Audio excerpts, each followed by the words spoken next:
pengajaman atau penyelarasan hingga bisa mengalirkan energi ilahi katanya, dan diturunkan ke Hawa Yunakata, dan di Indonesia ya disebarkan. Ini poin-poin yang terbesar ya, aliran reiki terbesar di Indonesia, jadi Usui Tibetan Reiki dari Pak Yunindra, Neo-Zen Reiki dari Anand Krishna, Usui Tradisional Reiki dari Ismail Ishak, Waskita Reiki dari Cipta Dinata Effendi. Ini yang aliran-aliran besar di Indonesia ya. Adapun itu Pak, selain itu selain mendapatkan dari seorang manusia, ada varian atau aliran reiki lain yang mendapatkan kekuatan melalui Ascended Master. Yang dimaksud Ascended Master adalah ada orang suci dari berbagai agama yang ketika dia meninggalnya, dia menjadi ibaratnya sudah menjadi tubuh cahaya hingga terlepas dari azab kubur. Dia bisa melindungi sesuka hatinya dan bisa membantu memberikan energi kepada orang-orang ya. Ini memberikan scaling ya. Beragam aliran reiki, ada namanya Ascended Master atau Dewi Kuan Yin ya. Dewi Kuan Yin ya, atau Sang Buddha itu memberikan lingkaran reiki. Sambala reiki itu ya Saint Germain. Ini saya punya buktinya Pak ya. Jadi dalam konsep reiki ya, itu pada halaman 119 ya, bisa dilihat Pak ya, menjelaskan bahwa ya ketika terjadi enchantment, maka jalur susumna itu artinya ini Pak, sepanjang tulang punggung ya, itu terbuka ya. Jadi penjelasan ini disebutkan ya, susumna adalah pusat penyimpanan karma samkara yang berasal dari kehidupan sebelumnya ya. Untuk membersihkan kotoran-kotoran yang telah terkumpul dalam beberapa kali kehidupan sudah tentu dibutuhkan kerja keras. Jadi ketika ancurman reiki atau penyelesaian reiki, ada namanya konsep membersihkan dari karma-karma sebelumnya, keyakinan orang Hindu. Jadi selain itu Pak ya, dalam reiki ya, dikatakan reiki itu ilmiah Pak oleh mereka ya. Mereka meyakini bahwa ada saluran energi, yaitu konsepnya seperti ini, cakra di tubuh manusia ya. Konsep cakra ini Pak ya, sudah saya teliti ya, ternyata berasal dari, sekali lagi, orang Hindu ya, berasal dari konsep ajaran Hindu. Begitu juga konsep Kundalini itu berasal dari ajaran Hindu. Biasanya yang belajar itu adalah para yogi dari India ya. Dan konsep cakra di halaman 93 Pak ya, ini mempunyai dewa-dewa pelindung ya. Saya bacakan nih Pak ya, cakra dasar itu di daerah sini Pak ya, itu dikatakan dewa pelindungnya Dewa Ganesha ya. Berikutnya cakra seks di dekat kemaluan ya, dikatakan itu dewa pelindungnya adalah Wisnu ya. Dan banyak lagi, ada cakra jantung namanya ada Dewa Jagadamba, Sada Divan, saya nggak ngerti ini, Kalki ya. Jadi intinya dalam konsep cakra sendiri itu dirasuki oleh ajaran-ajaran non Muslim. Ini saya punya buktinya Pak ya. Jadi dikatakan bahwa reiki itu ilmiah, padahal saluran-saluran untuk mengalirkan energi reiki ilmiah, padahal sampai sekarang Pak tidak ada namanya ya jurnal ilmiah ya yang meneliti masalah cakra. Juga tidak ada jurnal ilmiah yang meneliti masalah Kundalini ya. Ini Pak, ini konsep Kundalini ya. Kundalini diyakini dari perineum di dekat anus ya. Adapun Kundalini versi Waskita Reiki itu dari daerah sekitar di atas tulang apa namanya ini? Tulang ekor ya.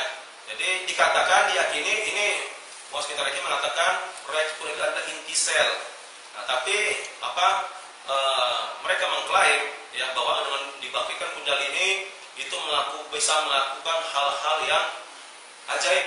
Salah satunya Pak, mereka mengklaim bisa mendapatkan clairvoyant atau kewaskitaan, atau dalam istilah kita terawangan, melihat alam gaib, melihat energi-energi tidak kasat mata. Jadi setelah diisi atau diselaraskan. Jadi pada tingkatan kedua, ketiga, mereka dikatakan, dan saya juga mengalami, bisa melihat energi-energi halus atau bahkan jin, ya, atau apa namanya, yang tidak kasat mata bisa kelihatan setelah diberikan acuan. Tapi yang saya ketahui sebagai orang awam, bahwa hal-hal yang gaib itu kan hanya Allah yang tahu, bahkan Rasulullah pun tidak mengetahui adanya orang-orang munafik di antara sahabat Rasul. Jadi ini bisa mengklaim, bisa mengetahui hal-hal yang bersifat gaib, Pak. Ya, nanti bisa Bapak lihat. Selain itu, Pak, ini Pak, ya, ada ini sangat-sangat membuat orang menjadi tertipu ketika masuk Reiki, karena dikatakan ini bukti bahwa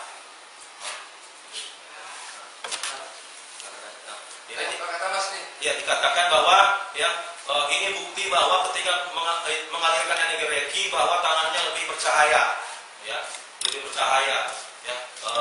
Jadi ini dikatakan ini dari cakra ilahi yang foto ketiga dari cakra ke-8. Jadi diyakini, Pak, bahwa keyakinan mereka bahwa di atas tubuh manusia ini ada lagi saluran-saluran energi gaib, ya, seperti itu, ya. Jadi saya rasa ini juga tidak ilmiah, ya, karena tidak dijelaskan dua faktor. Misalnya ada faktor yang praktis Reiki dan tidak praktis Reiki sama-sama menyentuh alat kirlian tersebut, ya, yang katanya diklaim bisa melihat aura. Nah, ini harus dilihat berapa lama dia menekan, ya, lempengan besi tersebut hingga bisa kelihatan energi. Ini tidak juga terbukti secara ilmiah nih, Pak, ya. Jadi selain itu, Pak, ya, dalam Reiki ada namanya, Pak, simbol-simbol, ya. Simbol-simbol Reiki, di mana simbol ini, ya, diajarkan setelah kita masuk di acuan di level kedua, Pak. Jadi mendapatkan simbol-simbol. Jadi salah satunya ini, Pak, yang saya jelaskan salah satu saja. Ini simbol raku, ya. Ini simbol raku. Ini sesungguhnya adalah, ya, simbol dewa petir Tibet, ya. Jadi konsepnya seperti ini, Pak. Ketika kita memanggil raku, saya tulis simbol seperti ini. Raku, raku, raku, tarilah energi ilahi. Nah, ini. Tapi menurut di dalam bukunya,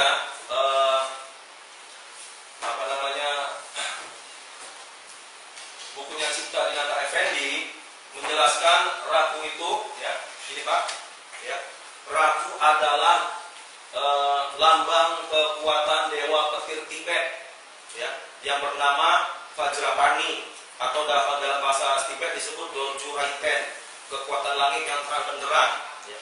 Pemanfaatannya adalah untuk mengusir kekuatan jahat. Simbol ini dianggap lambang kekuatan tertinggi di bumi yang bisa dikuasai manusia dan hanya dapat digunakan secara sempurna oleh seorang dewa. Ini jadi sekali lagi ini dimasuki unsur-unsur ajaran-ajaran non-Muslim, ya. Dan sayangnya, Pak, sekali lagi bahwa praktisi Reiki, ya, itu sangat banyak di Indonesia, Pak, ya. Ya, praktisi Reiki Muslim sangat banyak di Indonesia. Siapa aja ada di sini? Nama-namanya? Sangat banyak, Pak. Dan ini dari metode dari Riki Suharli mengatakan ada 50.000 praktisi Reiki di Indonesia. Itu satu aliran saja, Pak, ya, satu aliran saja. Nanti akan saya berikan data-datanya, ya. Berikutnya yang aneh, Pak, ya, Jakarta ada di Jakarta. Banyak, Pak, di Jakarta aja. Ya. Di Jakarta, maaf saya lihat. Ini tersebar di Bogor ada, di Bandung, Bali ada, Jakarta ada. Ini ada alamatnya. Kalau yang dibuka oleh Anand Krishna ini juga ini juga kan? Anand Krishna Reiki juga, tapi alirannya Neo Zen Reiki. Alirannya beda, Pak. Jadi varian Reiki ini banyak sekali. Jadi ketika mendapatkan acuan atau penjelasan tingkat master, karena dia ingin ada branding, biar orang lebih dikenal, dia buka membuat nama-nama baru. Padahal ya hakikatnya sama saja, ya. Ada namanya Waskita Reiki, Reiki Tumo, Kundalini Reiki, banyak sekali alirannya, Pak. Jadi ini di Jakarta juga ada, bagus bisa lihat, nanti saya berikan semua data-datanya ya untuk bapak-bapak yang terhormat bisa menelitinya. Satu lagi Pak, ada namanya dalam Reiki ya, ada namanya teknik location Reiki. Ini sekali lagi dijelaskan ya, ini menurut aliran Reiki tradisional ya, Usui tradisional Reiki ya, dari di kalau di Bandar Lampung ini Nugroho, itu konsepnya sama aja Pak ya. Ada namanya karma, tali karma ya, konsep-konsep seperti reinkarnasi seperti itu. Banyak sekali yang bertentangan dengan ajaran Islam itu Pak ya.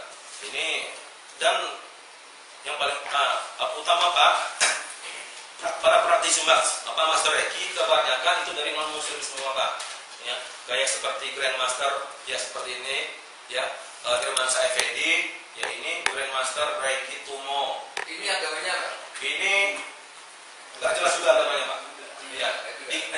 Soalnya gini Pak, Reiki mengklaim lintas agama, semua agama bisa mendapatkan kekuatan Reiki, itu bahayanya di situ Pak. Nah, jadi ketika orang masuk mulai sedikit diajarkan akidahnya dirusak, sehingga banyak yang mulai mempercayai konsep-konsep reinkarnasi itu Pak ya. Jadi selain itu Pak, saya jelaskan juga ya, ini Pak ya, saya buka dari websitenya. Ini banyak, ini dikatakan ini manusia sudah meninggal Pak. Itu masternya yang ini pengikut di dunia. Nah, ini manusia gaib. Manusia gaib, dikatakan manusia gaib. Menurut mereka? Menurut mereka ini manusia gaib. Saya contohkan itu tokoh-tokoh agama lain Pak. Agama lain semua. Iya, tokoh-tokoh agama lain. Ada enggak tokoh Islam maksud itu? Ya, ini kebetulan nggak ada ini. Ya, jadi saya contohkan satu Pak, namanya Kutumi. Ya, Kutumi ini adalah seorang manusia yang bertubuh cahaya, yang katanya sudah sangat sakti, yang ketika meninggalnya dia bisa pergi kemana-mana, yang diketahui secara fisik pernah hidup di wilayah India dan Tibet pada sekitar abad 19, dan terakhir dikenal sebagai guru spiritual di Kashmir, India. Nah, pada saat ini ajaran mulai Kutumi diperoleh melalui kegiatan drop scanning yang dipimpin oleh Madame Blavatsky, tadi dari Theosophical Society. Kita tahu semua Pak ya, Madame Blavatsky ini tokoh Freemason sendiri Pak ya, Freemason ini sangat jahat ya. Orang ini mempunyai misi ya, menghancurkan semua agama-agama yang ada. Jadi mereka agama itu hanya membuat kotak-kotakan, sama seperti ajaran Anand Krishna Pak, tidak jauh beda. Makanya Anand Krishna juga ada hubungannya dengan Madame Blavatsky ini ya, jalurnya ya. Jadi seperti itu Pak. Jadi ini si Master Kutumi ini dikisahkan ya, ada seorang orang luar negeri Pak, ini bisa Bapak baca nanti, bernama Ole Gabrielsen, adalah seorang meditasi Kundalini. Dia bisa bertemu makhluk gaib dengan namanya Kutumi ini Pak. Ketika dia bertemu makhluk gaib, seorang Master Gabrielsen ini diberikan kekuatan hingga bisa menghasilkan energi ya. Jadi seperti itu Pak. Jadi konsepnya bertemu makhluk gaib hingga bisa mengalirkan energi Reiki. Jadi ini menurut kami sangat berbahaya dari sisi akidah. Mungkin itu saja Pak. Juga saya tambahkan Pak, ya, maaf ini satu lagi, dalam aliran Wastika Reiki, ya, ada namanya pengolahan Kundalini, ya, di mana pengolahan Kundalini ini diyakini bahwa bisa untuk kesaktian, di mana diyakini bahwa Kundalini ini bisa untuk menyerang orang lain. Ini saya ada datanya Pak, ya. Jadi menurut Irwan Effendi, penggunaan Kundalini ini bisa untuk menyerang orang lain. Dan ini sudah dibuktikan dengan menurut dia ada percobaan-percobaan, jadi bisa menyakiti, istilahnya menyakiti orang lain. Seperti itu Pak. Ya. Jadi tidak hanya umat muslim Pak, bahkan ya ini saya dapat artikel ya, mewaspadai ajaran naturalisme Reiki dan New Age ya. Jadi Ini sebuah fenomena pencarian spiritual yang bertentangan dengan ajaran iman Kristen. Bahkan orang non-Muslim, orang Kristen banyak mengkritik konsep-konsep ajaran di balik Reiki ini, Pak. Jadi bisa Bapak baca nanti bagaimana seorang pendeta Kristen mengkritik habis-habisan bahwa dikatakan diyakini mereka bahwa Reiki ini tidak lebih dari aliran New Age, dunia baru, ya, yang diyakini bahwa dunia baru ini bisa memberikan pencerahan kepada setiap orang yang mempunyai agama yang berbeda-beda. Ya. Selain itu, Pak, bisa saya jelaskan juga bahwa fatwa Reiki, Pak, sebenarnya sudah ada di berbagai negara, Pak. Ini saya kutip dari Era Muslim, ya. Era Muslim jadi konsep pengobatan Reiki, ya. Dikatakan, ya, ini mengandung ajaran Freemasonry, ya, atau Salafis dari zaman Hindia Belanda. Ini dari Era Muslim saya kutip, Pak. Ya. Ya. Selain itu dari website Hidayatullah, saya screenshot ini datanya, ya. Ada satu lagi, Pak, fatwa bahwa Reiki itu sesat, Reiki dan yoga itu sesat, sebagaimana dulu pernah MUI menyatakan bahwa aliran yoga yang banyak mengasuh unsur-unsur tentang akidah itu adalah ajaran-ajaran yang menyimpang dari agama. Jadi dalam hal ini kami minta fatwa dari Bapak, dan ternyata, ya, ada sebuah fakta ilmiah, ya. Ini seorang peneliti dari negara barat sana yang meneliti, ternyata klaim Reiki bisa mengobati segala macam penyakit, ya, itu tidak terbukti secara ilmiah. Ini bisa Bapak lihat ini. Jadi praktisi Reiki yang katanya bisa ibaratnya kalau tangannya menjadi peka, bisa merasakan energi, ketika dites dengan alat tes yang ilmiah ternyata tidak mampu untuk melakukannya. Jadi valid. Jadi hasil penelitian tersebut jadi membuktikan bahwa juga Reiki tersebut, ya, pada dasarnya juga tidak ilmiah. Dan bagaimana diilmiahkan? Karena konsepnya ini adalah ajaran spiritual non Muslim sebenarnya, Pak. Jadi mungkin itu, Pak, jelasan dari saya.